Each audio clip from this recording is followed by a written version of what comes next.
चावल का सर्वाधिक उत्पादन होता है, इसलिए चावल के उत्पादन से संबंधित श्री पद्धति के बारे में पहले जान लेते हैं। तो शुरू करते हैं आज की क्लास को।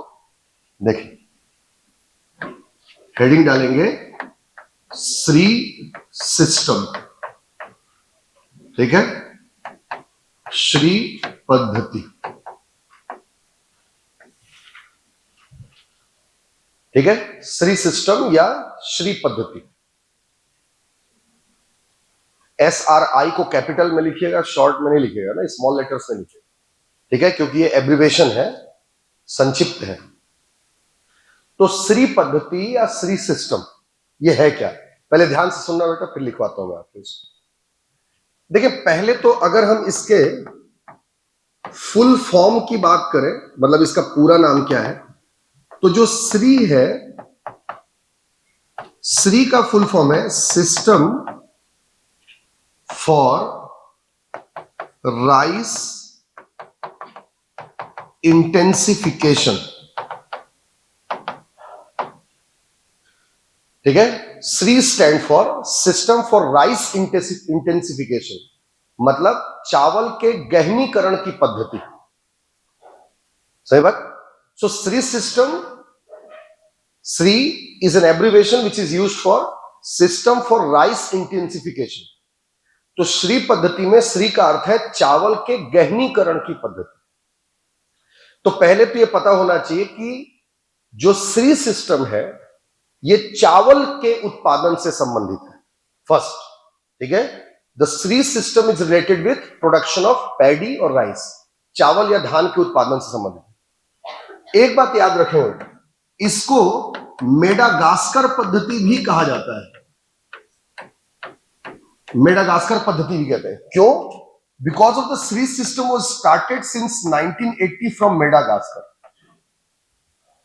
तो श्री सिस्टम जो है इसे मेडागास्कर पद्धति भी कहते हैं, क्योंकि श्री सिस्टम की शुरुआत मेडागास्कर से हुई 1980 में, समझ रहे? इसकी शुरुआत एक फ्रेंच पादरी थे, ठीक, हेनरी डी लॉलिन, ठीक है ना, ऐसे स्पेलिंग होगा इसमें इंग्लिश में, ये हेनरी डी लॉलिन।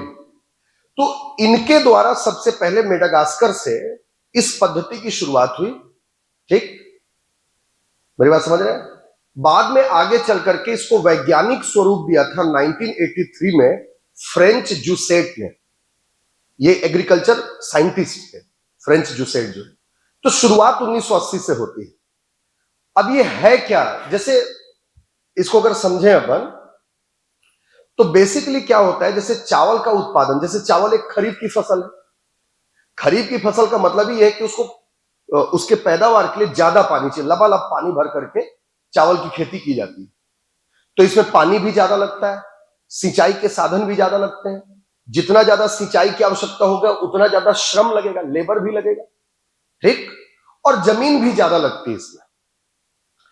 इसकी तुलना में एक नई पद्धति लाई गई 1980 में, जिसको श्री सिस्टम कहा गया, मेडागास्कर, और इसको मेडागास्कर पद्धति कहते हैं। इस पद्धति में चावल के उत्पादन के लिए लबालब पानी की आवश्यकता नहीं होती, बल्कि चावल के उत्पादन के लिए केवल नमी के आधार पर, केवल नमी मतलब मॉइस्चर होना चाहिए, आर्द्रता होनी चाहिए, हल्का भीगा हुआ जमीन होना चाहिए, और केवल नमी के आधार पर ही इसमें खेती की जाती है।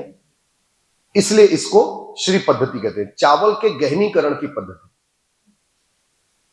ठीक है ना। गहन करने का मतलब होता है ज्यादा, अधिक मात्रा में, ठीक। तो चावल के गहनीकरण की पद्धति इसलिए बोलते हैं क्योंकि परंपरागत चावल के उत्पादन के या चावल उत्पादन के तरीके की तुलना में अगर श्री सिस्टम का प्रयोग किया जाए तो 300% अधिक चावल का उत्पादन होगा उतनी ही भूमि पर।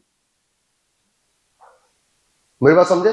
जैसे एक चीज देखो, जैसे चावल के उत्पादन के पहले बीज डाल दिए, जब वो पौधा बनेगा तो आमतौर पर जब 21 दिन का पौधा हो जाता है तब उसको काट करके फिर रोपाई की जाती है उसकी भरे हुए पानी में। यहां पर क्या किया जाता है कि जल्दी बोया जाता है, ठीक, कम पानी में जल्दी बोया जाता है। जल्दी मतलब 8 से 12 दिन के पौधे को इसमें बोया जाता है। पानी लबालब ना भर करके जो पौधे होते हैं उनको थोड़ा दूर दूर लगाया जाता है।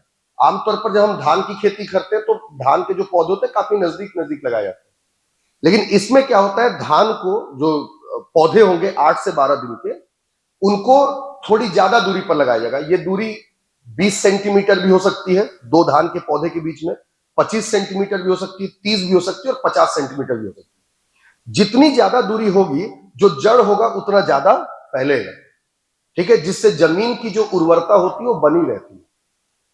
ये गहनीकरण की पद्धति है, ठीक।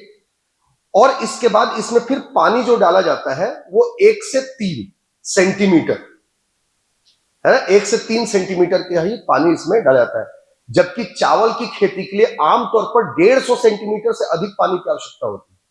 अब सोचो इसमें क्या डाला जाएगा, केवल 1 से 3 सेंटीमीटर, मतलब अगर आप जमीन की गुड़ाई कर दिए और उसको अगर पानी से छींच देंगे तो उसमें जो नमी आती है वही नमी बस रखी जाती है। 1 से 3 सेंटीमीटर, समझ आई बात? क्योंकि जड़ों का विस्तार ज्यादा होता है, जड़ें काफी मजबूत होती हैं, उर्वरता ज्यादा मिलती है, इसलिए इसमें उत्पादन भी ज्यादा होता है। पानी की आवश्यकता बहुत ज्यादा नहीं होती। कटाई करने के 25 दिन पहले वो नमी को भी निकाल दिया जाता है, मतलब पानी बिल्कुल भी साफ कर दिया जाता है खेत से। समझ रहे हैं? बस ये होगा कि जहां पर नमी होगी वहां पर खरपतवार होंगे, इसलिए पूरे फसल उत्पादन के दौरान 2 बार इसमें निराई की जाती है, मतलब खरपतवार को काटा जाता है। सही बात? और इस तरीके से कम पानी में चावल का अधिक उत्पादन होता है, इसी को श्री सिस्टम कहा जाता है। बात समझ में आई? यह है आपका श्री सिस्टम।